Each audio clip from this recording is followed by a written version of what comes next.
Mesdames et messieurs,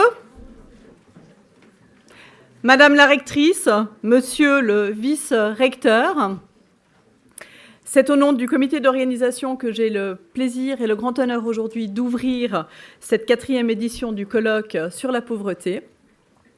Je reprendrai la parole dans un petit instant pour un mot d'introduction sur le contenu de ce colloque, mais dans un premier temps, je passerai la parole à M. Zanetti, puis à Mme Vaccaro, qui, en tant que représentants de deux des grandes institutions co-organisatrices de ce colloque et qui nous reçoivent de surcroît ici, vous adresseront un mot de bienvenue. Donc, sans transition et pour ne pas perdre trop de temps, étant donné que nous avons déjà quelques minutes de retard, j'invite M. Zanetti, M. Giorgio Zanetti, qui est donc vice-recteur de l'Université de Lausanne, à venir nous dire quelques mots et je le remercie pour l'accueil qui nous est accordé pour l'organisation de ce colloque. Merci.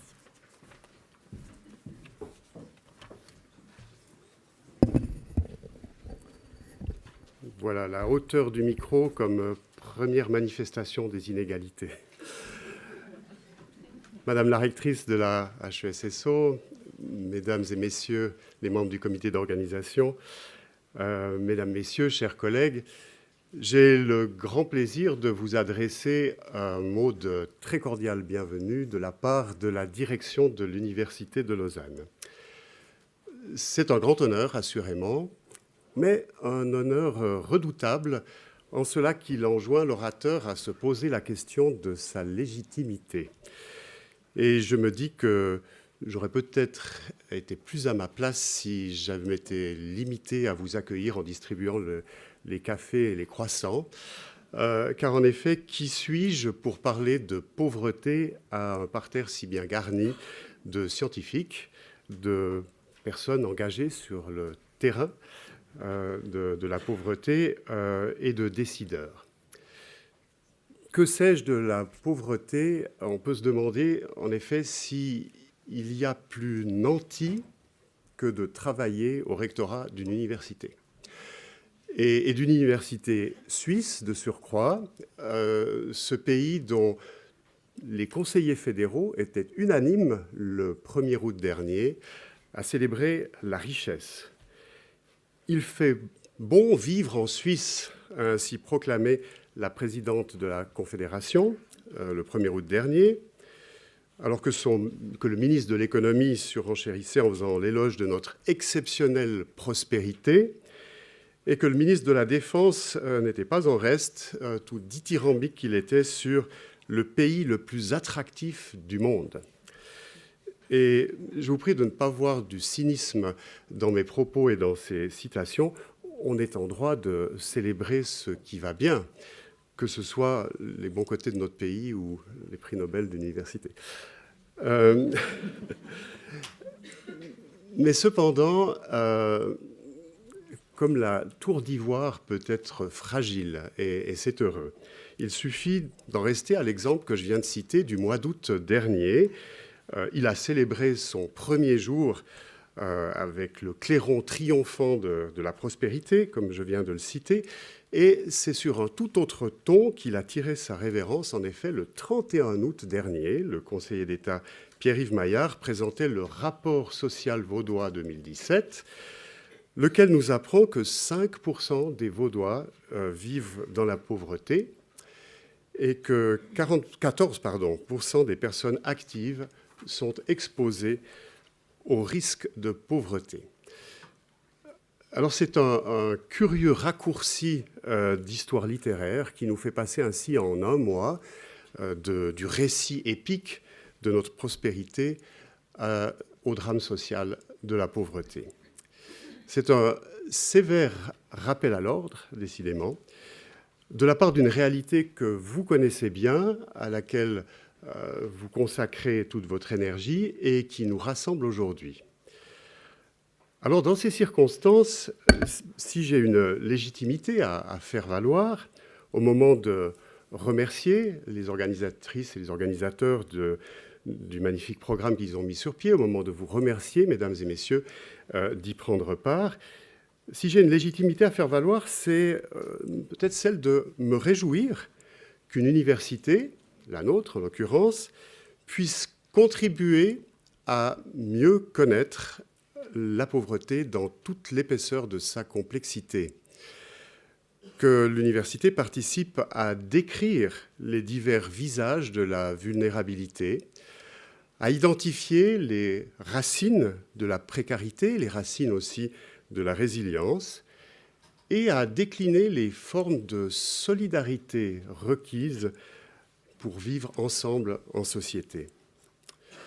La légitimité de me réjouir que l'université puisse regarder la pauvreté en face, somme toute, comme elle a à le faire de tous ces sujets d'études, et que ce faisant, elle collabore avec les professionnels de l'action sociale et qu'elle se mette au service de la société comme c'est sa mission et son intention.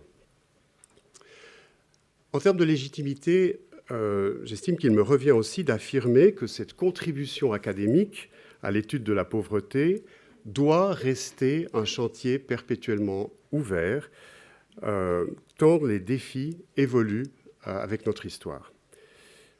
Demandons-nous, par exemple, quel avenir réserve à la pauvreté la robotisation de nos activités? De quelle forme de précarité le recours à l'intelligence artificielle, aux données massives, est-il porteur?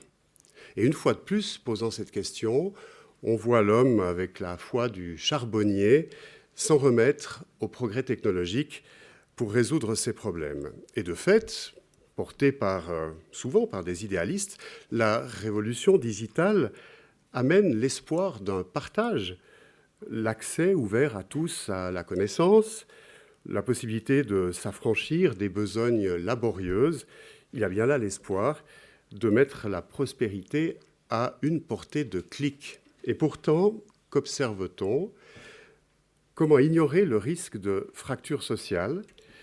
Que dire de cette croissance, de cette vertigineuse croissance, mais qui, à l'évidence, ne profite qu'à quelques-uns, et croissance dont la gouvernance échappe actuellement à tout mécanisme de démocratie. Alors vous me direz, voilà les bons vieux ingrédients d'une pauvreté séculaire, certes, mais qui se dévoile aujourd'hui avec un visage intrigant au sortir d'une nouvelle métamorphose. Donc on le voit, les raisons ne manquent pas et ne manqueront pas de tenir ensemble chercheurs, acteurs, décideurs à l'avenir. Et ce n'est pas les thèmes qui feront défaut pour la mise sur pied de futures éditions de colloques comme celui-ci. Pour terminer, mesdames et messieurs, je dois vous avouer qu'à partir du moment où j'ai été invité à prononcer ce mot de bienvenue, et je remercie encore les organisatrices et les organisateurs, s'est mis à tourner dans ma tête un refrain qui parle de pauvreté, et vous le connaissez sans doute, on le doit à Georges Brassens. Il dit « Pauvre Martin, pauvre misère, creuse la terre, creuse le temps ». J'aimerais pouvoir le dire avec son accent rocailleux, « creuse la terre, creuse le temps ». Eh bien, creuser, c'est aussi ce que nous faisons et ce que nous avons à faire dans nos institutions. Creuser, en l'occurrence, le terrain de la pauvreté, creuser le temps de son évolution.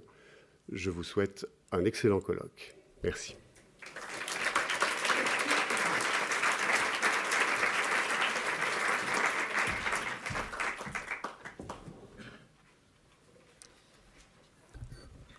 Je vais abaisser le micro. Merci beaucoup, Monsieur Zanetti. J'ai le plaisir maintenant d'inviter Madame Luciana Vaccaro, qui est rectrice de la Haute École spécialisée de la Suisse occidentale, la HES-SO.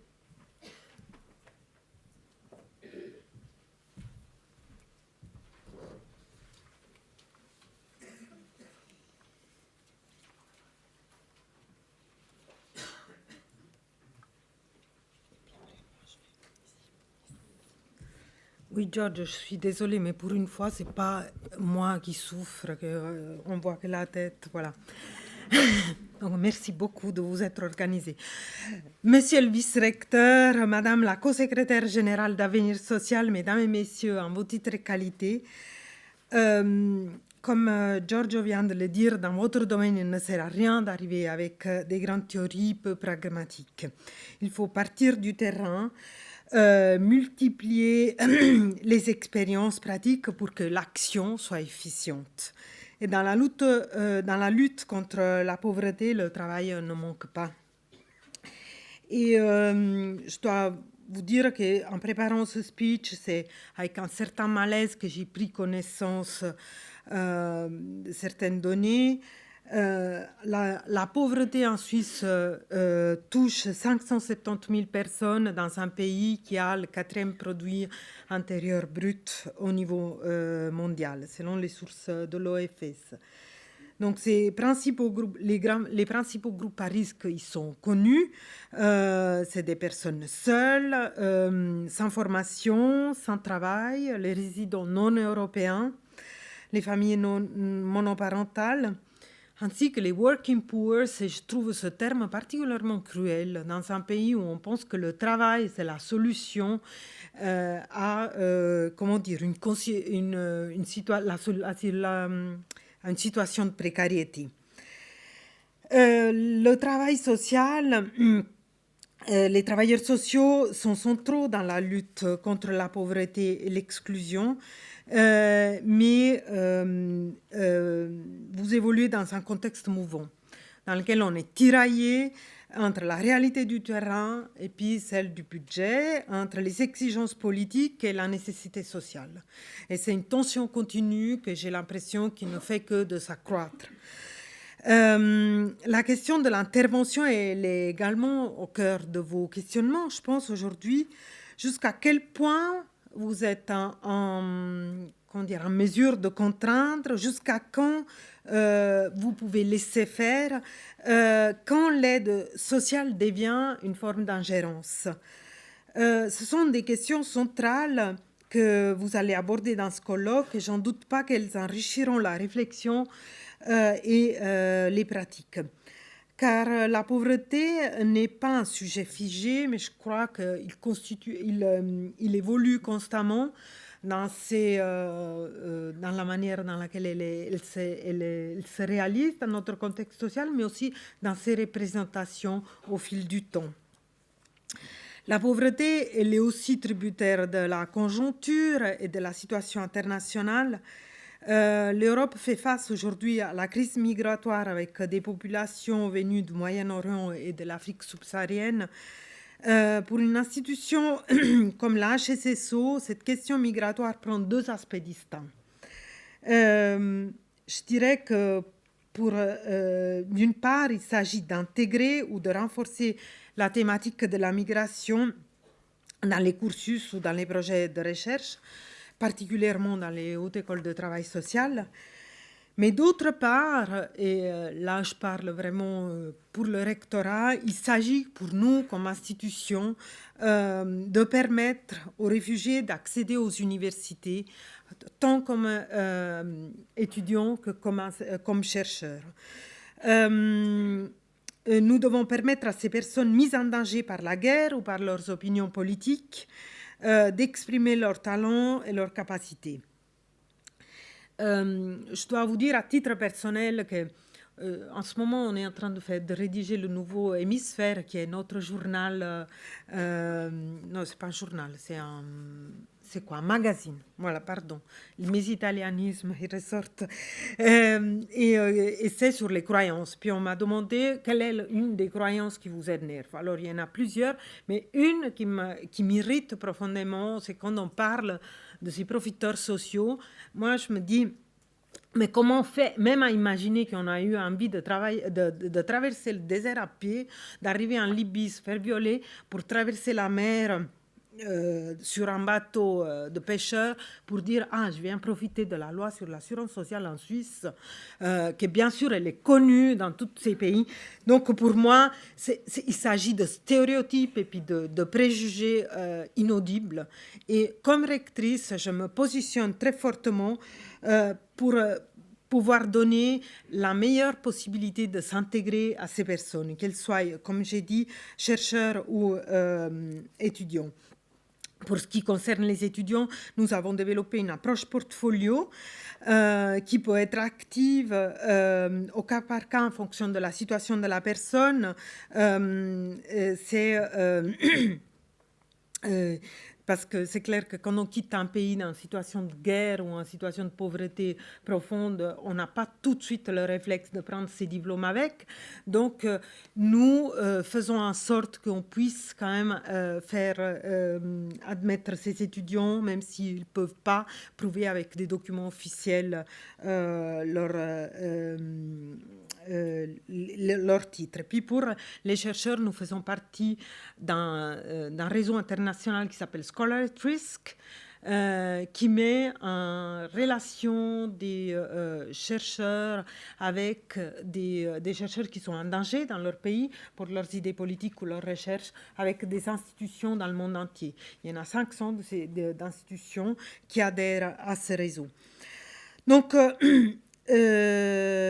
pour moi, il y a cette dimension, mais il y a aussi le réseau que nous créons avec les services sociaux pour qu'on puisse partager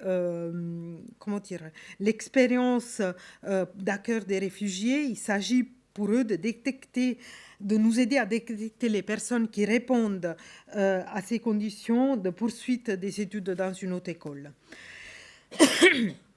Les travailleurs sociaux sont en première ligne pour lutter contre la pauvreté. Vos travaux et vos recherches, votre action sur le terrain contribuent à préserver le lien social, essentiel pour lutter contre l'exclusion. Et dans la même optique, le cursus en travail social doit constamment être adapté pour continuer à répondre à la réalité du terrain. Mais l'HSSO, c'est une grande maison dans laquelle toute la question de la durabilité, je dirais dans le sens large de notre société, doit être affrontée au niveau de tous les cursus. Par exemple, il s'agit de former le personnel soignant conscient des conséquences sanitaires de la pauvreté et créatif aussi dans l'accompagnement. Mais il y a aussi un institut en économie de la HSSO qui s'occupe d'économie durable, pas sous le sens de la durabilité en termes écologiques, mais de la durabilité en termes de cohésion sociale et des perspectives à long terme.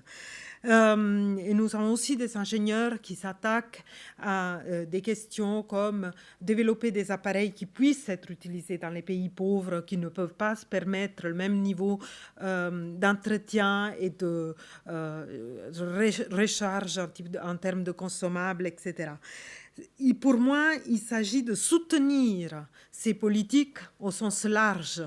Je ne suis pas une spécialiste dans cette matière, mais la seule chose que nous pouvons faire, c'est donner une empreinte à notre institution du point de vue global. Donc, pour moi, il s'agit d'encourager d'idées innovatrices, nées d'associations, de combinaisons de disciplines. Et je suis convaincue que les grandes innovations naissent à la croisée des chemins lorsqu'on s'intéresse à l'autre, aux autres domaines. La lutte contre la pauvreté est une cause qui mérite sans conteste l'alliance de l'intelligence, donc l'intelligence collective du système. Avant de terminer, j'aimerais encore remercier l'IDIAP pour la mise sur pied de ce colloque. Merci à elle de permettre de répondre à ces questionnements. Je voudrais faire une digression qui n'a rien à voir. C'est quand même un grand jour, c'est le lendemain d'un grand jour pour l'UNIL. Alors la HSSO voudrait se joindre à ces félicitations. Je pense qu'elles ont été abondantes et méritées dans la presse, dans les médias sociaux pour ce beau prix Nobel. Mais ce que je voudrais dire, c'est aussi en lien avec ce que vous faites. C'est que la recherche, la réflexion porte ses résultats sur le long terme. Il a fallu 40 ans pour que M. Dubuchet soit reconnu, et c'est normal, c'est comme ça dans le cas des prix Nobel, mais aussi les politiques durables portent des résultats sur le grand terme, sur le long terme, Et j'espère qu'il y a quelqu'un ici dans la salle. Là, il y a 2 ans, il y avait M. Maillard, je crois. Aujourd'hui, il n'est pas là. Dommage. Demain. Mais vous lui direz, si jamais, que les politiques aussi portent des résultats sur le grand terme et que ce n'est pas au lendemain d'une prise de décision qu'on arrive à avoir les résultats qu'on espère. Donc, j'espère qu'on nous donne le temps, à nous les scientifiques, et à vous les travailleurs sociaux de porter les fruits de notre travail commun. Merci beaucoup.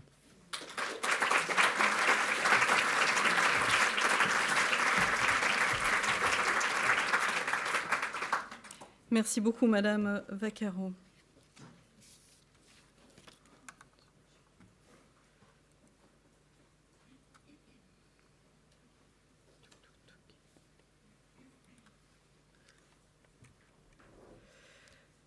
Voilà, alors c'est maintenant au nom du comité d'organisation que j'ai le privilège de vous adresser quelques mots d'introduction relatifs à ces 2 journées de colloque. Alors, je ne vais pas vous faire ici de grands discours, hein. Nous aurons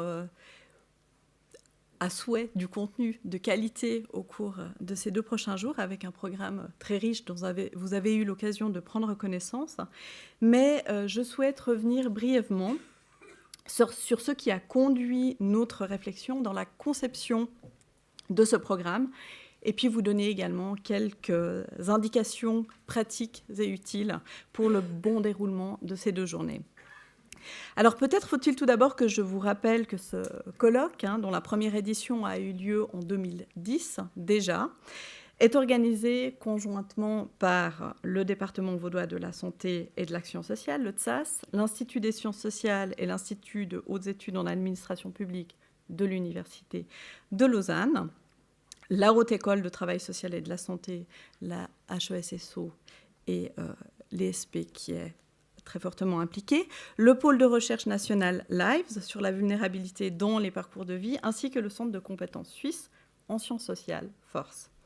Ce partenariat témoigne d'une volonté d'ouverture et d'échange entre autorités cantonales, milieux de la recherche, et de leur conviction commune de l'importance que l'enjeu qui est traité requiert une mobilisation qui transcende les frontières généralement établies entre le politique et la science. Je tiens à saluer ici l'excellente collaboration que nous expérimentons maintenant depuis 7 ans déjà. Cette recherche entre les milieux politiques, les professionnels et le monde académique, la recherche et la formation, doit nous permettre de croiser les regards autour de questions centrales qui nous animent dans nos domaines d'activité respectifs, doit permettre également d'enrichir la réflexion tout en favorisant la compréhension et l'adoption également d'une posture critique et constructive dans nos pratiques professionnelles. J'aimerais revenir brièvement sur le contenu de ce 4e colloque. Les premières éditions ont permis de présenter un état des savoirs sur là où, je devrais dire plutôt les pauvretés. Nous nous sommes ensuite interrogés sur les trajectoires individuelles et les logiques sociales qui sous-tendent cette pauvreté et sur le vécu des individus directement concernés. Puis nous sommes revenus lors du dernier colloque sur les politiques de lutte contre la pauvreté. Nous avons débattu des moyens déployés pour y faire face. Pour cette année, nous avons souhaité mener une réflexion plus ciblée sur l'intervention sociale, sur les acteurs qui non seulement conceptualisent, mais surtout sur celles et ceux qui mettent en œuvre les dispositifs et les politiques de lutte contre la pauvreté. Nous allons donc nous intéresser ici aux professionnels de l'action sociale, issus tant des services publics que d'associations, mais aussi aux bénévoles, au tiers-secteur, voire à la société civile.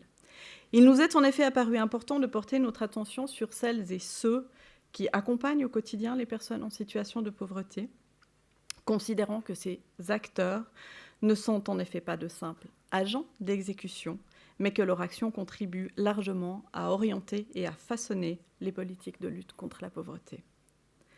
Pour mettre en lumière la complexité que représente ce niveau intermédiaire, comme nous l'avons appelé, de l'intervention, nous avons choisi de travailler sur 2 axes. À l'instar des thèses développées par Isabelle Astier, notre premier axe se décline autour des transformations de la relation d'aide dans l'intervention sociale, celle-ci étant soumise à des champs de tensions multiples, comme cela a été évoqué. L'impératif de l'autonomie est aujourd'hui érigé en norme sociale et pour y parvenir, tant les récipiendaires des dispositifs des politiques sociales que les professionnels sont soumis à des injonctions parfois contradictoires. Comment accompagner les plus pauvres dans la prise d'initiative, dans des choix à faire, jusqu'à devenir des acteurs de leur propre vie, tout en maintenant un cadre, un respect des règles établies dans le cadre d'un contrat généralement asymétrique.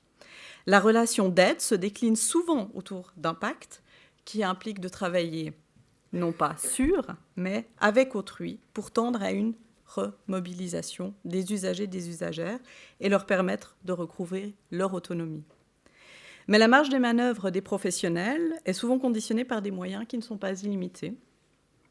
Madame Vaquero l'a souligné, des préoccupations liées parfois à la réduction des coûts, voire parfois des droits, et qui ne permettent que difficilement de concilier les doubles, voire triples parfois, injonctions d'aide et de soutien d'une part et de sanctions d'autre part. À travers le deuxième axe, il s'agit d'éclairer les potentialités et les limites des dispositifs innovants dans lesquels s'inscrit l'action. De nombreux moyens sont déployés aujourd'hui pour accompagner les bénéficiaires vers l'autonomie et leur permettre de sortir de la précarité. C'est particulièrement le cas dans le canton de Vaud ces dernières années, où de nouvelles méthodes, des dispositifs, des programmes inédits sont proposés, des projets pilotes sont conduits. Quels sont les effets et les bénéfices de ces moyens d'action? À quels obstacles se heurtent-ils? Et qu'est-ce que ces formes innovantes d'intervention permettent finalement de réaliser ou pas? Ces axes se déclineront au cours de ces 2 journées à travers 8 conférences plénières et 13 ateliers. Nous avons souhaité offrir une place de choix aux professionnels qui sont au cœur de la réflexion de ce colloque. Et ce matin, c'est avec Émilie Graff, co-secrétaire générale d'Avenir Social, que nous ouvrirons les feux en présentant, nous lui avons demandé de nous présenter la posture parfois délicate des travailleuses et travailleurs sociaux. Nous aurons ensuite la chance d'entendre l'exposé d'Anne Perriard de l'Université de Genève, qui a accepté de remplacer presque au pied levé Isabelle Astier, qui malheureusement a dû déclarer forfait en dernière minute. Anne Perriard reviendra sur les effets de la catégorisation par âge des politiques publiques et sur les différents groupes sociaux en situation de pauvreté.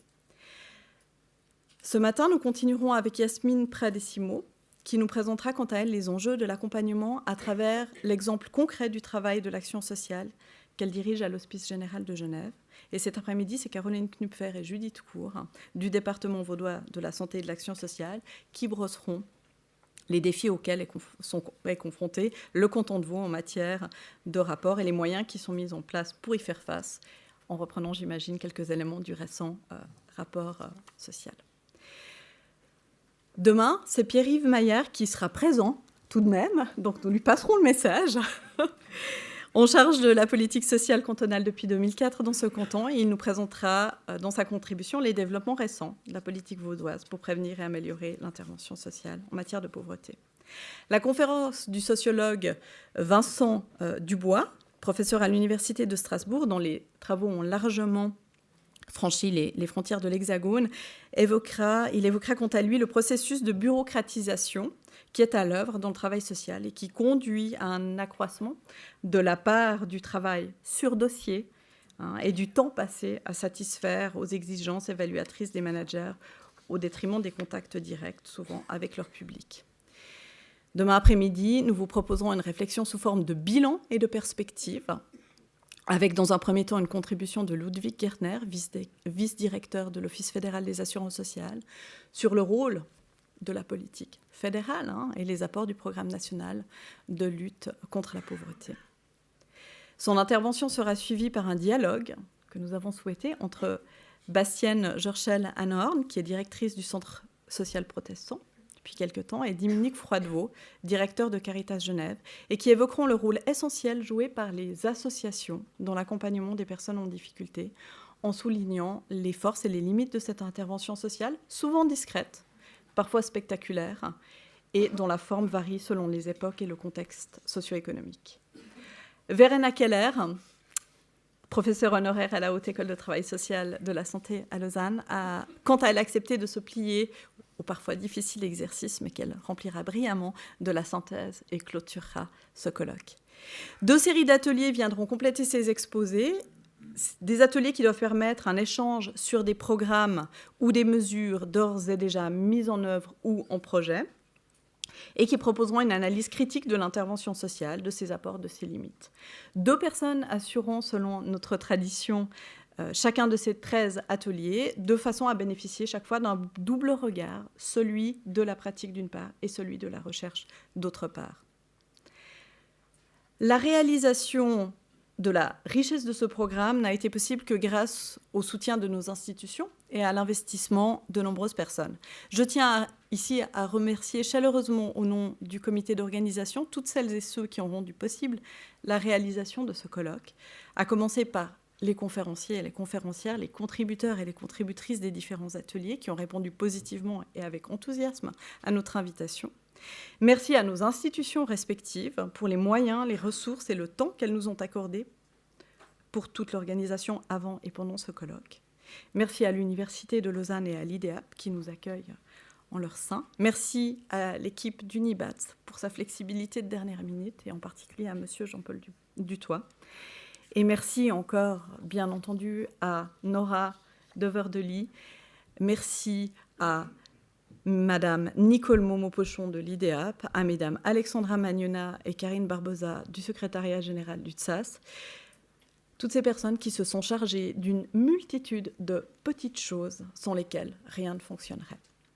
Merci pour terminer à toutes les personnes dont je ne citerai pas les noms, mais qui assurent aujourd'hui l'accueil et demain également et le bon déroulement de ces journées.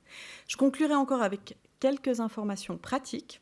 Vous indiquez tout d'abord que l'ensemble des conférences plénières auront lieu dans l'Aula, donc ici dans cette salle, que les ateliers, quant à eux, se tiendront 2 également dans ce bâtiment ici de l'IDEAP, et les autres auront lieu à Géopolis, donc le bâtiment qui se trouve juste en face.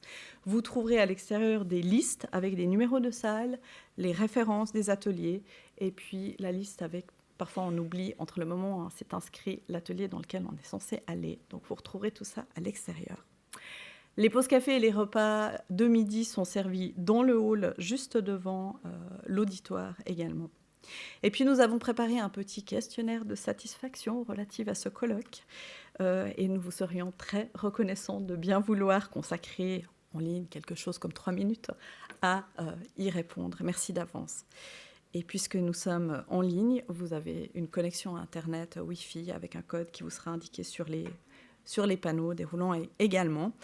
Et je termine encore en vous disant que l'ensemble de la documentation relative au colloque et aux présentations sera également disponible sur le site du colloque à l'issue de ces 2 journées. Sans transition, je vais inviter notre première conférencière, Madame Émilie Graff. Émilie Graff travaille depuis une dizaine d'années d'abord dans différentes ONG, de promotion de défense des droits humanitaires. Et puis, elle co-dirige Avenir Social, qui est donc l'association suisse des travailleurs et des travailleuses sociales, qui représente les intérêts de ces derniers et ces dernières auprès des décideurs. Émilie nous présentera donc, comme j'indiquais, la posture, avec un titre qu'elle nous a proposé. Donc, pauvreté, intervention sociale, un accompagnement impossible, le point de vue professionnel. Merci. Je vais juste mettre là. C'est ici pour... Ouais, il faut que tu fasses là. Ouais, d'accord. Voilà.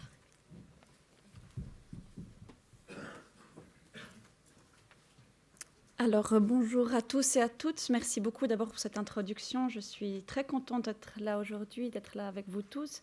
Et je remercie particulièrement les organisateurs d'avoir invité Avenir Social, donc l'association suisse des travailleurs sociaux, comme premier exposé introductif pour essayer de vous présenter effectivement la voix des travailleurs sociaux sur ces objets-là de lutte contre la pauvreté et également les tensions, les dilemmes auxquels les travailleurs et les travailleuses sociales sont confrontés quotidiennement dans leur environnement professionnel.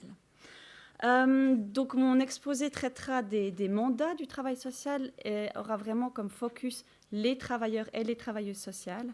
J'aurai une intervention qui sera plus au niveau national, avec un petit retour en arrière sur les développements historiques des mandats qui sont octroyés au travail social, et également un angle politique pour voir en quoi ces questions-là sont discutées au niveau politique à l'heure actuelle. Donc le titre de mon intervention, Pauvreté, intervention sociale, un accompagnement impossible. Dans le titre de cette intervention figurent déjà 2 termes qui me semblent importants, intéressants. Donc le fait d'intervenir, d'accompagner. Pendant longtemps, on a parlé d'assistance aux pauvres. Actuellement, le terme à la mode, c'est plutôt l'intervention ou l'accompagnement. Donc je pense que ces termes-là ne sont pas neutres. Ils sont issus eux-mêmes d'un développement historique. Et pour moi, c'est important de pouvoir commencer mon introduction en disant que les termes évoluent, mais les mandats qui sont conférés au travail social évoluent constamment et sont le fruit de rapports de force politique. C'est pour ça que je reviendrai par la suite là-dessus. Donc, magnifique, ça marche. Ma présentation sera structurée sur 3 gros blocs. Donc, dans un premier temps, pour que vous puissiez situer mes propos, je présenterai assez rapidement Avenir Social, l'association pour laquelle je travaille, que j'ai le plaisir de co-diriger au niveau national. Dans une deuxième partie, je tenterai de vous donner un très bref aperçu sur ce que c'est que le travail social. Je n'arriverai pas à couvrir tous les champs du travail social, mais j'aimerais vous donner quelques définitions du travail social, quels sont les enjeux, quels sont les mandats de ce champ-là, et puis de vous donner un rapide panorama de qui sont les travailleurs et les travailleuses sociales en Suisse. Ils sont souvent méconnus, on ne sait pas très bien ce que ça couvre, qui ils sont, quelles sont leurs formations, par exemple. Donc, je vous donnerai quelques éléments là-dessus. Et dans un troisième temps, je reviendrai sur des développements récents en termes de mandats, les évolutions, les polémiques, les enjeux qui sont actuellement à l'œuvre, surtout au niveau politique, en ce qui concerne le travail social. Et je terminerai sur quelques pistes d'interrogation, quelques réflexions que j'ai pu développer en préparant cette intervention, qui sera donc aussi plutôt au niveau politique. Donc, mon angle d'intervention, ce sera assez partiel. Donc, ça sera les travailleurs se focalisera sur les travailleurs et les travailleuses sociales.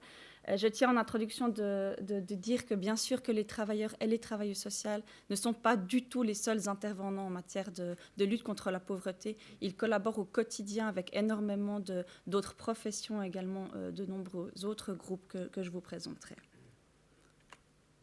Donc, Avenir Social. Pour celles et ceux qui l'ignorent encore, Avenir Social, c'est donc classiquement une association professionnelle, comme il en existe beaucoup en Suisse. Avenir Social représente donc les travailleurs et les travailleuses sociales.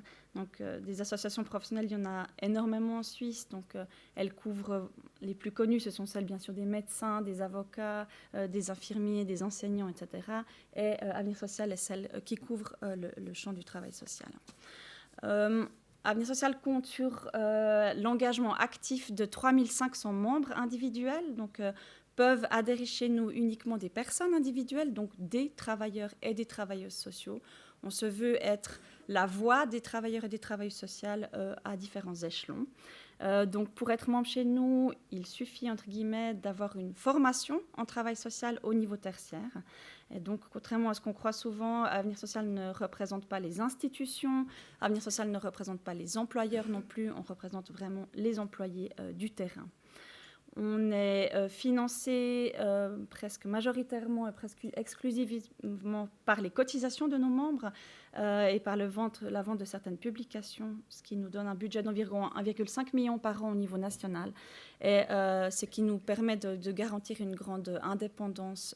Donc on n'a pas de contrat de prestation au niveau national, etc. On est relativement libre de pouvoir dire ce qu'on veut, quand on veut, de la manière dont on le veut. On a 2 grosses missions principales à Avenir Social qui sont très classiques pour une association professionnelle comme la nôtre. La première, c'est celle de la fédération, donc fédérer les intérêts, et je mets beaucoup de S à intérêt, des travailleurs sociaux parce qu'ils sont nombreux et ils sont parfois multiples, au niveau politique. Donc pour nous, l'engagement politique, il est fondamental. Comme ça a été mentionné précédemment, les travailleurs sociaux ne sont pas seulement des agents d'exécution des politiques publiques. en matière de lutte contre la pauvreté, mais dans de nombreux autres domaines. Ils ont un énorme savoir-faire sur le fonctionnement ou le non-fonctionnement des politiques publiques, en l'occurrence en matière de lutte contre la pauvreté. Et donc Avenir Social se veut être et essaye d'être la courroie de transmission entre ce qui se passe sur la pratique du travail social et la politique, de faire remonter la pratique, le savoir de la pratique au niveau politique et inversement de faire retomber, entre guillemets, les évolutions politiques au niveau de la pratique du travail social. Et puis la deuxième grande mission que l'on peut avoir, elle est celle de la fédération, donc là, vraiment le fait de mettre en réseau les travailleurs sociaux de tout le pays ensemble, au travers de différentes plateformes, groupes de travail, commissions, etc. On s'engage sur les 3 échelons de la politique en Suisse, plus particulièrement au niveau cantonal et au niveau fédéral. On peut compter sur l'engagement de 13 sections donc, qui s'engagent fortement sur les développements politiques. Au niveau de la politique cantonale, vous le savez mieux que moi, de nombreux enjeux de politique sociale sont vraiment à l'échelon cantonal et c'est pour ça qu'on est content de pouvoir compter sur cette expertise au niveau cantonal également. Bien sûr, au niveau fédéral et au niveau international, Avenir Social est membre de la Fédération internationale des travailleurs et des travailleuses sociales qui fédère 1 million de travailleurs sociaux au niveau international. Et puis, nos axes de travail prioritaires, ils sont d'abord les questions de politique sociale sur lesquelles je reviendrai par la suite, tous les développements de politique sociale qui affectent les travailleurs et les travailleuses sociaux et les bénéficiaires. Également, bien sûr, les questions de politique professionnelle, politique de la formation. On s'engage, par exemple, sur les modifications des plans d'études qui concernent la formation dans le domaine social. Les questions éthiques, j'y reviendrai plus longuement. Et enfin, les questions internationales. Par exemple, la ratification par la Suisse de la Charte sociale européenne. Voilà. Rapidement, on est parfois connu aussi au travers de nos publications. Et je vous les présente juste ici parce que je vais y revenir par la suite.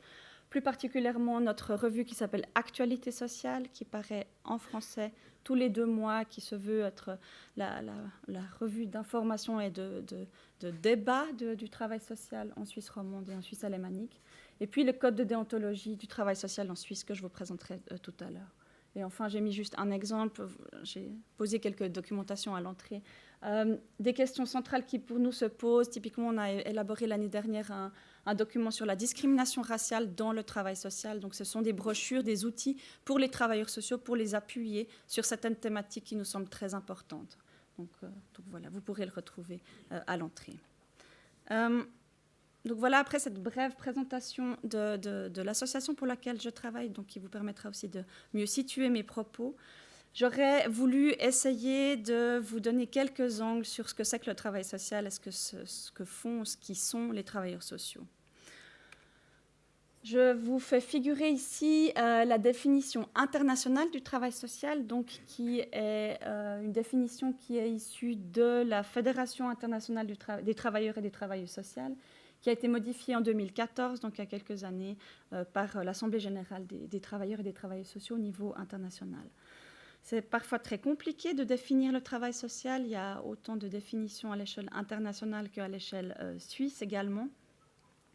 Donc, je vous la lis rapidement. Donc, le travail social est à la fois une pratique professionnelle et à la fois une discipline qui cherche à promouvoir le changement, le développement social, la cohésion sociale, le développement du pouvoir d'agir.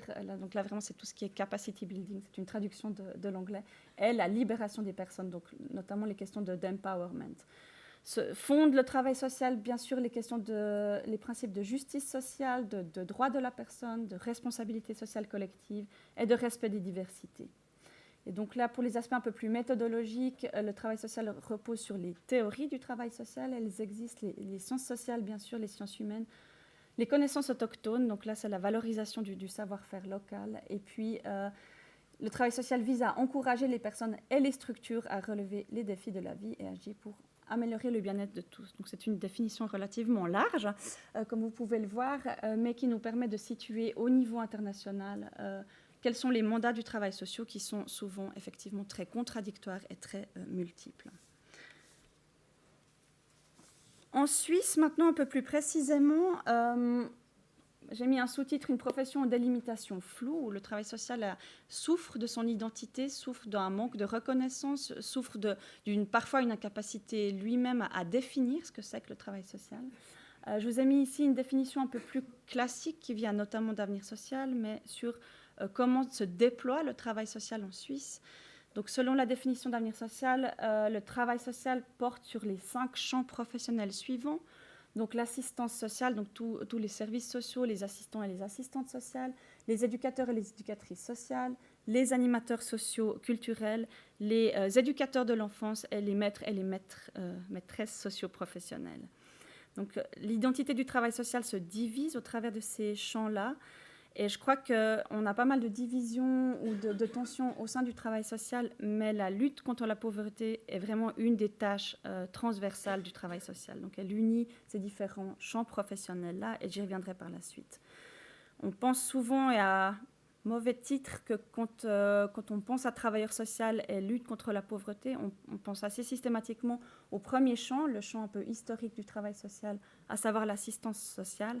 Je crois qu'il est important de rappeler que les travailleurs sociaux s'engagent tous et toutes, quel que soit le champ professionnel dans lequel ils sont actifs, sur les questions de pauvreté. Que ce soit d'un point de vue préventif, et on l'oublie souvent, le travail social a un énorme rôle préventif en matière de pauvreté, mais bien sûr également autour des mécanismes de lutte contre la pauvreté.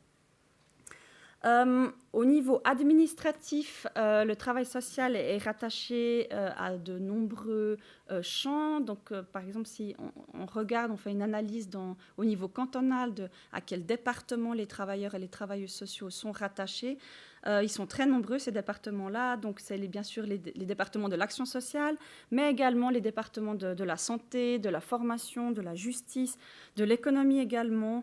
Donc, c'est vraiment une répartition très, très large de ces départements-là.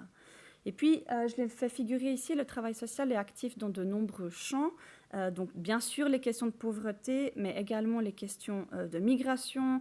Les travailleurs sociaux et les travailleuses sociales sont actifs également à l'école, dans le domaine du handicap, dans les hôpitaux, également dans les entreprises privées, on l'oublie souvent, dans les prisons, au sein des églises, etc., etc.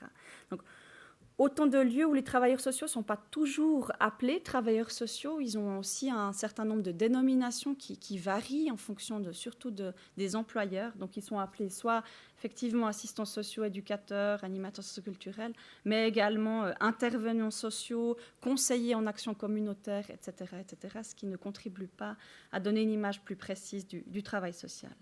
Et puis, je l'ai dit en introduction, les frontières avec d'autres professions du travail social sont nombreuses. Donc, sur le champ de la pratique, il y a de nombreuses collaborations qui se passent avec d'autres professions, que ce soit les juristes, les psychologues, bien sûr, la profession dans le domaine de la santé, les infirmiers, etc. Et puis, le travail social est également très proche de nombreux autres acteurs et actrices dans le domaine de la pauvreté. Citons, par exemple, le nombre est très important de bénévoles qui sont actifs au sein des institutions sociales. Je pense qu'on y reviendra dans le courant de ce colloque-là. Mais également les frontières du travail social avec tout ce qui est care, donc le travail gratuit, généralement fourni par les femmes dans le domaine de la famille notamment, et dans la sphère domestique. Et enfin, pour terminer sur ce slide-là, je tiens à dire que le travail social est souvent pas toujours fait par des travailleurs sociaux eux-mêmes, j'y reviendrai, mais on constate dans le domaine de l'action sociale, par exemple, que certains cantons en Suisse continuent à donner l'aide sociale par des élus communaux, donc des personnes qui n'ont bien sûr aucune formation dans le travail social, mais également uniquement par des personnes administratives.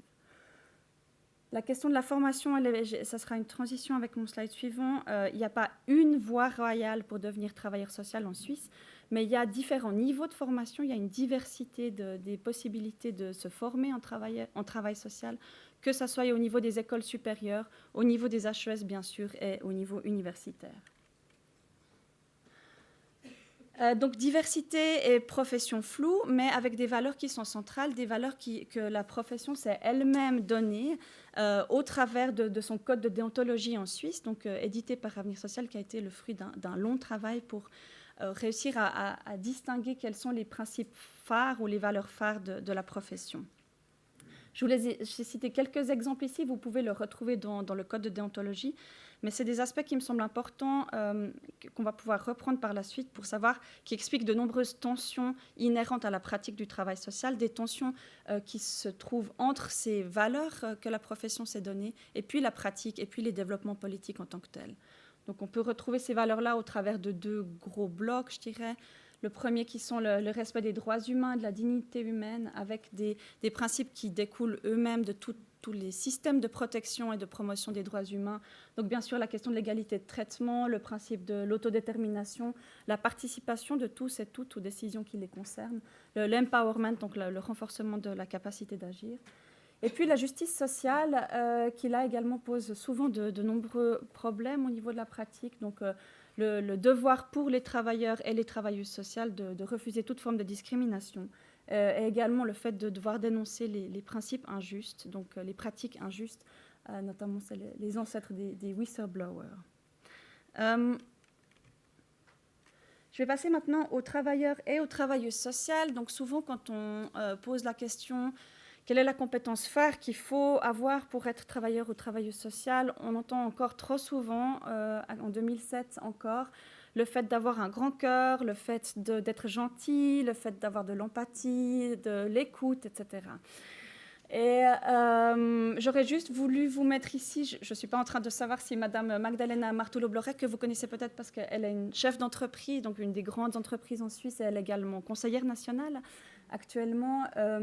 Et donc Madame Magdalena Martullo-Blorek, donc c'est le titre d'un journal du Bund, qui dépeint Madame Magdalena Martullo-Blorek comme travailleuse sociale parce qu'elle a mis en place un programme au sein de son entreprise pour permettre aux bénéficiaires de l'aide sociale de travailler gratuitement pour son entreprise. Donc, j'exagère un peu, de faire partie de programmes d'intégration au sein de l'entreprise qu'elle dirige, EMS Chimie.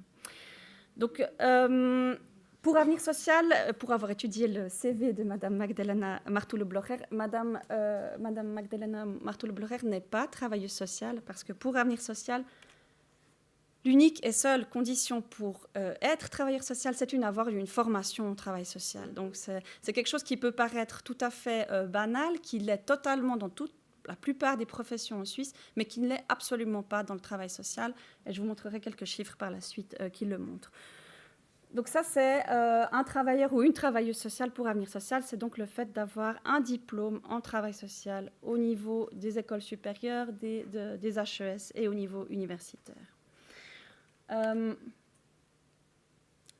Le travail social est une des professions les moins réglementées en Suisse. Donc vous savez peut-être qu'en Suisse, pour être spécialiste des champignons, il faut avoir un diplôme. Pour conduire une grue, il faut avoir un diplôme. Mais pour être travailleur ou être travailleuse sociale, on n'a pas besoin de diplôme. Et ceci se montre très clairement au niveau des statistiques. On a maintenant 3 études qui le montrent, qui montrent qu'une personne sur 2 qui est active ou qui est active en travail social n'a pas de formation spécifique dans le domaine-là. Donc on a énormément de sociologues, de politologues, de journalistes, de psychologues, d'infirmiers qui travaillent comme travailleurs sociaux alors qu'ils n'ont jamais suivi un cours ou 1 heure de formation en travail social. Ça nous semblerait totalement incongru, par exemple, dans un hôpital, d'être pris en charge par un ergothérapeute qui se définit lui-même comme infirmier. On n'accepterait pas. Donc, on a souvent des professions voisines qui font le travail de travailleur social sans en avoir les compétences. Avenir Social a lancé, je vous ai mis ici, une campagne sur cette question-là pour essayer de thématiser cette question-là, pour commencer à en discuter au sein des institutions sociales, mais également au niveau politique. Donc, le travail social est très peu réglementé. On a essayé de faire un panorama des réglementations qui existent en matière de travail social. Elles sont peu nombreuses, elles sont surtout incomplètes. Et du coup, Avenir Social s'engage pour une réglementation au niveau national des professions du travail social. C'est un long travail et qui nous prendra encore quelques années, je pense. Pour nous, ça a des grandes conséquences au niveau de la qualité du travail qui est fourni et également au niveau de l'efficacité du travail social en Suisse, qui se retrouve particulièrement dans le domaine de la lutte contre la pauvreté. Quelques statistiques sur les travailleurs et les travailleuses sociales en Suisse. J'irai assez rapidement sur cette question-là. Donc, le travail social est un champ important. Donc, c'est 3% de la population active en Suisse qui travaille dans le domaine social. Donc, on a actuellement environ 100 000 travailleurs et travailleuses sociales en Suisse, dont uniquement la moitié ont une formation. C'est un métier très féminin. Donc, on a 78% de femmes qui sont travailleuses sociales. Ce pourcentage de femmes est très inégalement réparti en fonction des différents champs professionnels du travail social que je vous ai mentionné tout à l'heure. Et puis, ce n'est pas parce qu'on a 78% de femmes travailleuses sociales qu'on n'a pas de discrimination à l'intérieur du travail social, avec notamment des gros mécanismes de plafond de verre au sein du travail social, et également des questions de discrimination salariale. Le travail social est très morcelé. On compte 13 000 établissements de l'action sociale, donc c'est énorme. Si on fait la comparaison avec le domaine des soins, par exemple, on a des institutions qui sont beaucoup plus petites, beaucoup plus grandes dans le domaine des soins. Dans le travail social, c'est 13 000 toutes petites institutions pour la plupart. Voilà. Après ce rapide panorama du travail social et des travailleuses sociales, j'aurais voulu maintenant revenir un peu plus précisément sur le lien entre travail social et professionnel du travail social et lutte contre la pauvreté. Donc c'est un domaine dans le travail social, la lutte contre la pauvreté, qui est très souvent sur le feu des projecteurs au niveau politique, avec une pression externe très, très importante. Et puis j'essaierai de montrer dans cette partie-là que les attaques qui visent les personnes en situation de pauvreté vont souvent de pair avec les attaques contre la profession du travail social également. J'y reviendrai. J'aurais voulu, en guise de préambule à cette partie-là, pour vous dire que on a également donc, de nombreuses personnes qui sont actives dans le domaine de la prévention, de la lutte contre la pauvreté dans le travail social. J'aurais voulu souligner encore une fois là le rôle important que jouent par exemple les travailleurs sociaux en milieu scolaire, dans la détection et dans la prise en charge des enfants et de leurs familles en situation de pauvreté, mais également tout le domaine de l'animation socioculturelle qui a un rôle très important à jouer, même si dans ma présentation ici, je vais me focaliser plus particulièrement sur l'aide sociale. Quels sont les mandats du travail social face à la lutte contre la pauvreté? Donc j'ai mis ici un Superman. J'aurais dû mettre une Superwoman après coup.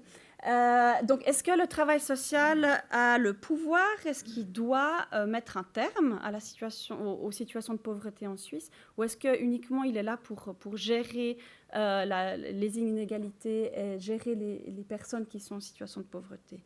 C'est un débat qui est aussi vieux que le travail social. Je ne vais pas y répondre maintenant. Je pense que ça sera aussi l'objet de ce colloque-là. Mais pour vous dire que ces débats-là, ils portent vraiment depuis particulièrement les années 70, sur est-ce que le travail social vise uniquement à reproduire les rapports de force au sein de la société? Est-ce que le travail social vise uniquement le contrôle social? Est-ce que le travail social vise uniquement à protéger la société face aux déviants? Je crois que les réponses, elles sont un peu plus complexes que celles-ci. Je crois que le travail social vise avant tout à la fois l'aide, mais également le contrôle.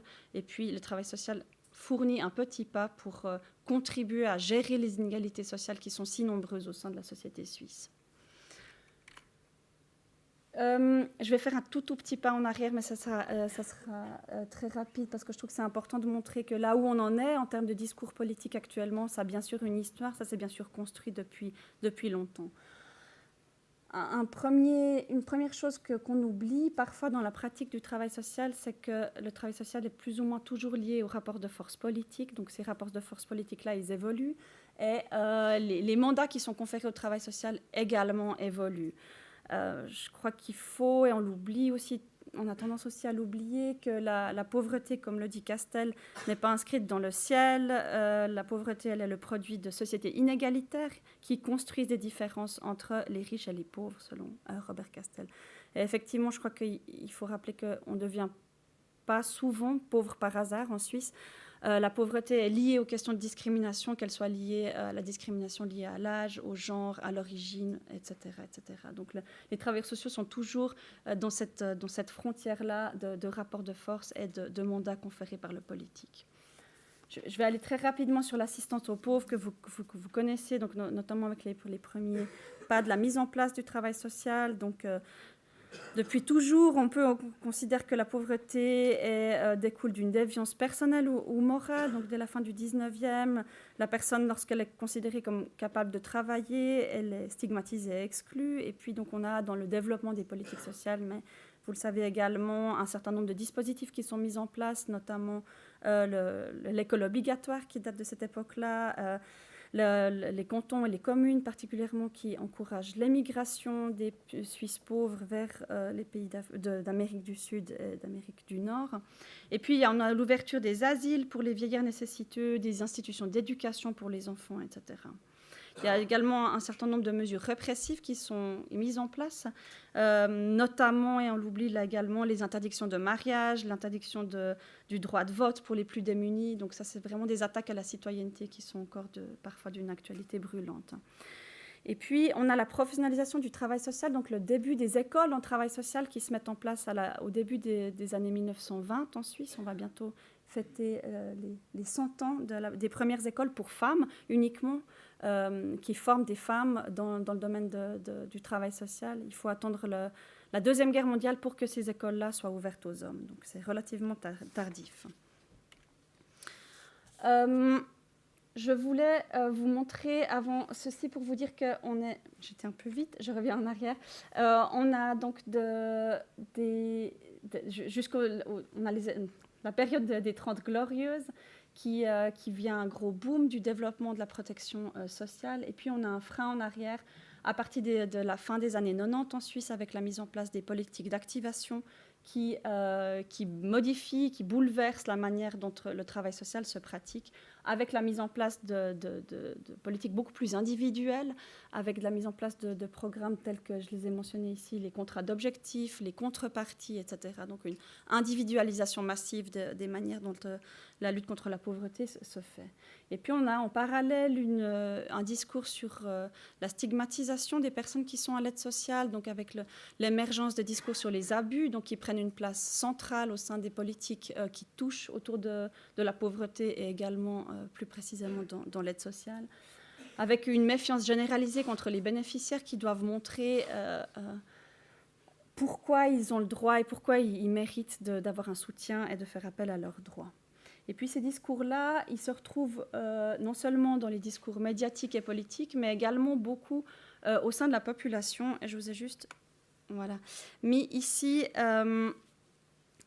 un sondage, donc avec toutes les précautions méthodologiques qui vont avec, qui a été réalisé, qui s'appelle Point de Suisse, résultat d'une enquête représentative, donc un sondage qui a été réalisé suite au fameux questionnaire de Gulliver, donc de 64, dans l'exposition nationale qui a eu lieu à Lausanne, donc qui interroge les différents sondés sur de nombreuses problématiques en Suisse. Et puis, une question qui leur a été posée, c'est « Peut-on être un bon Suisse ?» Et puis, avec un certain nombre d'items. Et on se rend compte qu'il y a quand même 43% des personnes qui ont répondu à ce sondage qui disent qu'on ne peut pas être un bon Suisse si on vit de l'aide sociale. Donc, en fait, on se rend compte que ces discours-là sont très imprégnés au sein de la population également. Et puis, un deuxième résultat intéressant de ce sondage montre que les questions de l'abus à l'aide sociale sont là aussi très, très répandues.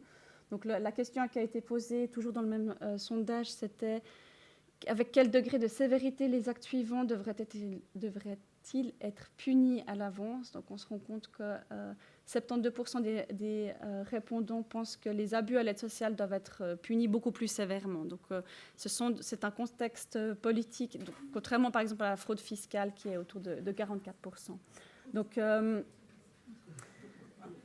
je vous laisserai interpréter ces résultats comme bon vous semble. Mais je trouve que c'est intéressant de montrer que ces discours-là, ils sont extrêmement répandus et ils touchent également les travailleurs sociaux qui s'imprègnent également de ces discours dans leur pratique professionnelle. J'aurais voulu maintenant vous donner quelques fondements légaux du travail social. Donc, comment est-ce que les travailleurs et les travailleuses sociales fondent leur action en matière de lutte contre la pauvreté? Je me suis arrêtée au niveau international et au niveau fédéral parce que il faut bien sûr aller voir dans les lois cantonales, dans les lois communales, dans les contrats de prestation, quels sont les mandats qui sont conférés au travail social en matière de lutte contre la pauvreté.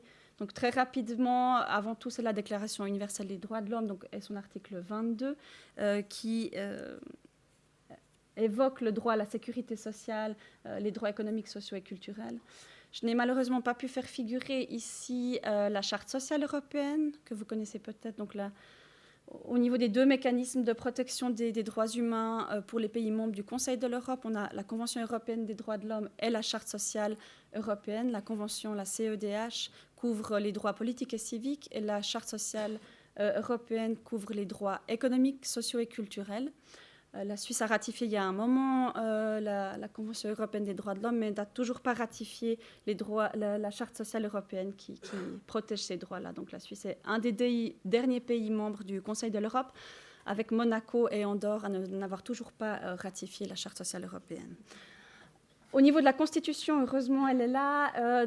Cette nouvelle Constitution, on n'ose plus tellement l'appeler nouvelle, donc de 99-2000, fonde au sein du préambule cette phrase si forte qui dit que la force de la communauté se mesure au bien-être du plus faible de ses membres. Et puis ça se traduit ensuite, non pas en droits sociaux, mais en buts sociaux, l'article 12, qui dit « Quiconque est dans une situation de détresse et n'est pas en mesure de subvenir à son entretien a le droit d'être aidé et assisté et de recevoir les moyens indispensables pour mener une existence conforme à la dignité humaine. » Donc c'est notamment de cet article 12 que découlent les mécanismes de protection et de l'aide sociale particulièrement. Donc c'est important de le rappeler aussi dans les discours qu'on a autour de nous. Ce ne sont pas la charité qui octroie l'aide sociale, mais ce sont bien des droits qui sont protégés au niveau de la Constitution qui a été validée par le peuple. Et puis encore une fois, au niveau national, on a vu l'émergence en 2014 du programme de lutte contre la pauvreté, donc 9 millions octroyés par la Confédération pour la lutte contre la pauvreté. Ce programme qui se terminera l'année prochaine, le Conseil fédéral est en train de l'évaluer, donc je pense que M. Ludwig Gärtner vous en dira plus demain.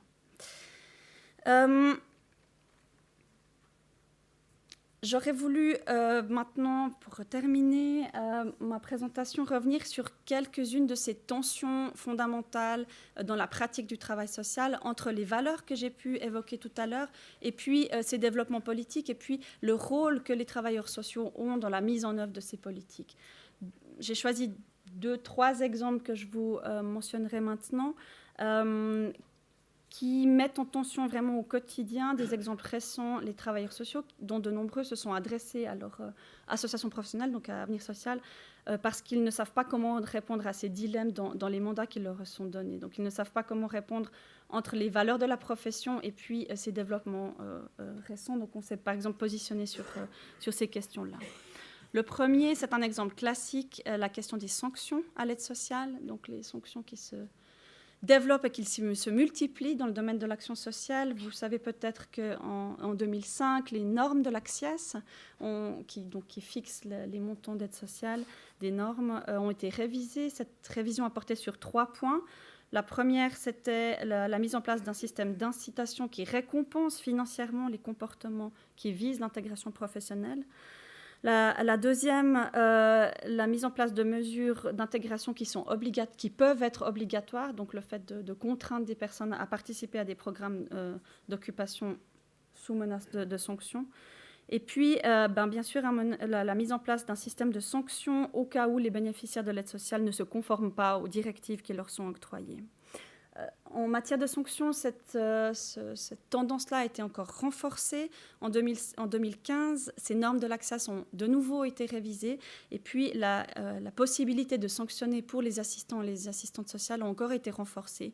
Donc, les personnes au bénéfice de l'aide sociale peuvent être sanctionnées jusqu'à 30% en cas de comportement non coopératif s'ils ne se plient pas aux injonctions qui leur sont données.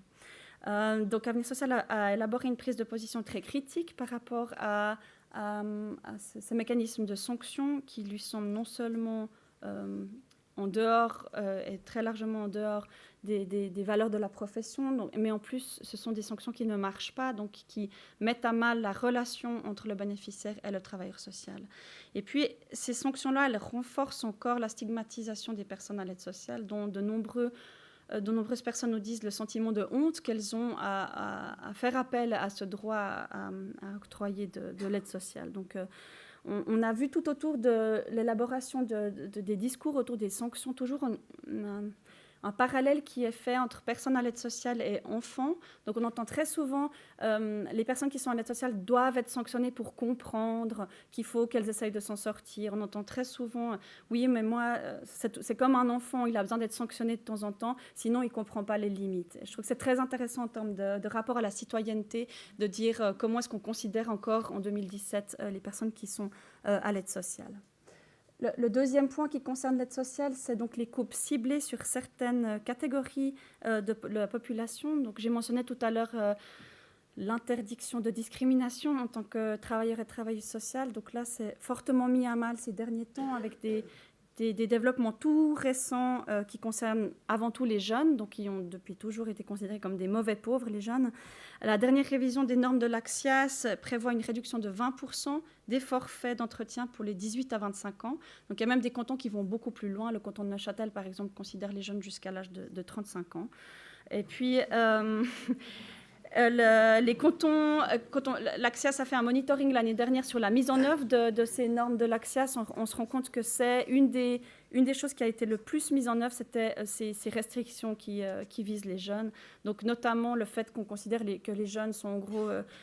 fument des joints sur leur canapé et puis qu'on a besoin encore plus que les autres, de les motiver à essayer de se sortir de la situation de pauvreté. Et puis l'autre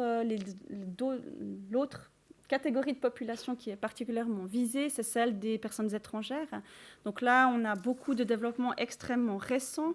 Donc le canton de Berne est en train de réviser ces normes de l'aide sociale. Et puis là, on est en train de discuter des coupes qui visent les personnes qui ne maîtrisent pas suffisamment l'allemand ou le français, également à l'écrit.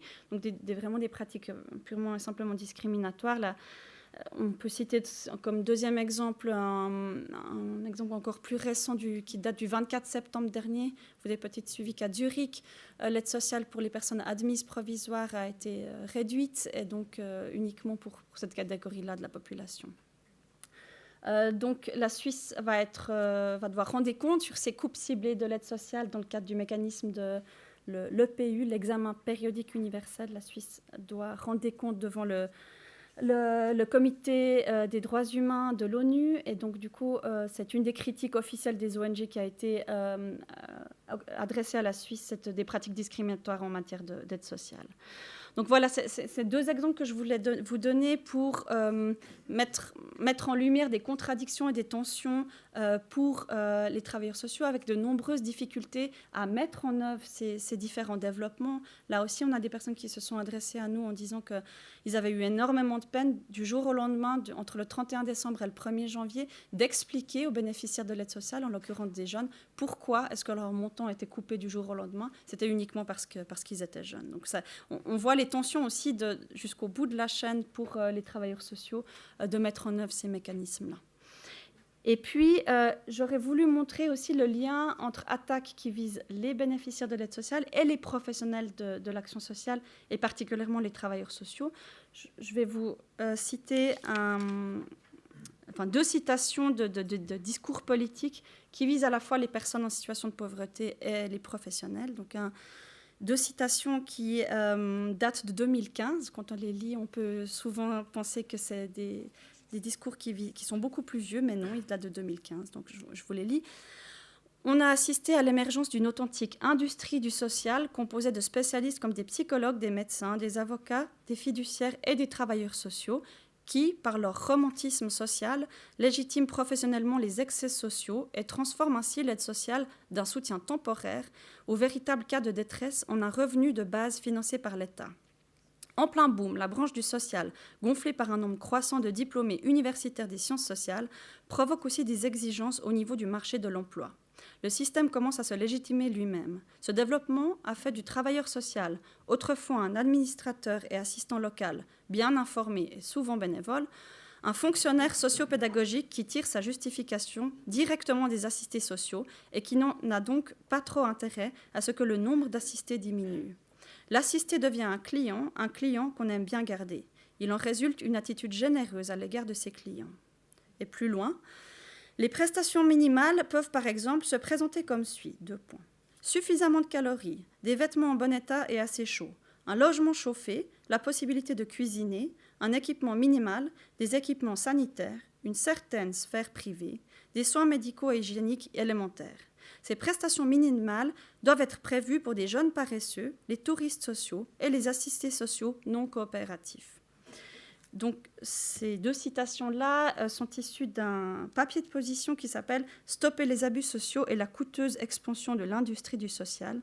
Donc, un document qui a été présenté en juin 2015 par l'UDC Suisse et qui fonde la position de ce parti-là en matière d'aide sociale et de professionnels du travail social. C'est un exemple, donc ce n'est pas que je cherche à stigmatiser particulièrement ce parti-là, mais c'est un des exemples de discours politiques qui sont actuellement à l'œuvre et donc qui nous rappellent des discours un peu plus vieux, comme je l'ai montré tout à l'heure, qu'on pourrait croire datant du 19e siècle.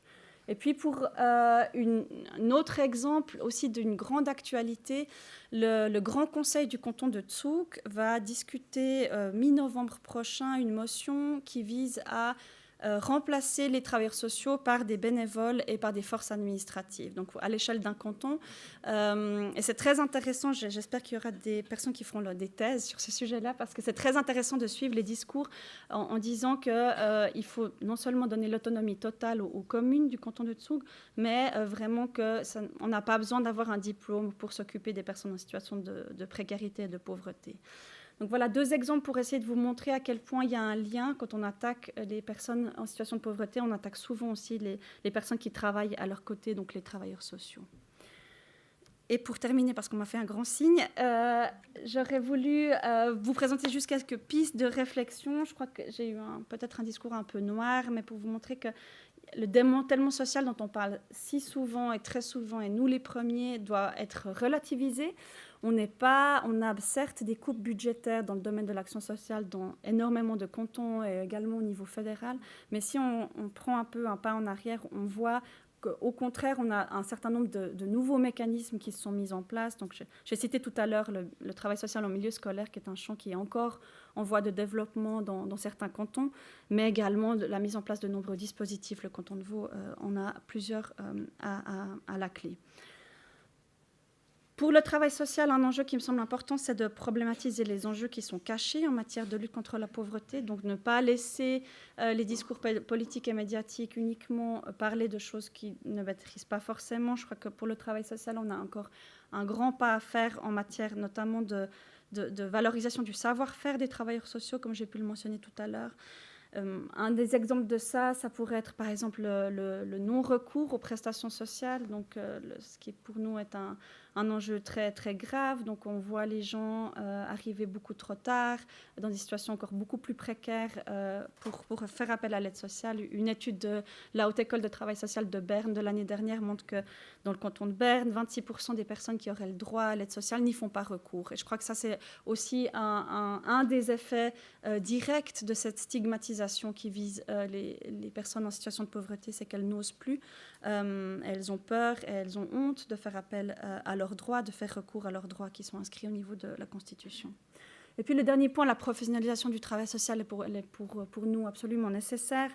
Il faut pouvoir améliorer cette problématique du taux de non-diplômés. Il faut pouvoir visibiliser les enjeux du travail social, visibiliser les effets du travail social, c'est compliqué, notamment à cause de ce que j'ai montré des frontières floues du travail social.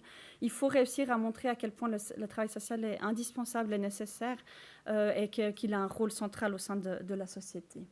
Et puis, pour terminer, pour répondre un peu à la question de cette intervention, donc, est-ce que c'est un accompagnement impossible ? Je crois que non, l'accompagnement est possible, il est là tous les jours au quotidien.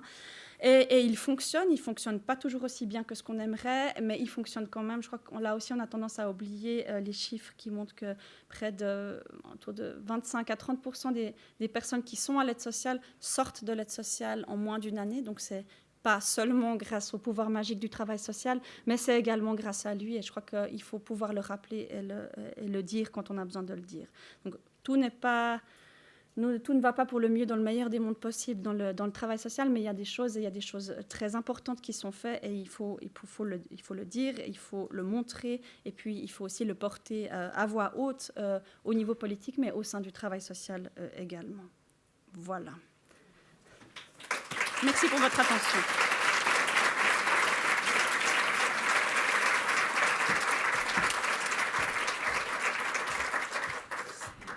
Merci beaucoup, Émilie, pour cette très riche contribution qui met bien en perspective les enjeux de développement et de reconnaissance du travail social qui, comme on le voit, sont intrinsèquement liés à la défense des personnes accompagnées, suivies, prises en charge, défendues au quotidien. J'en profite aussi pour te souhaiter un joyeux anniversaire.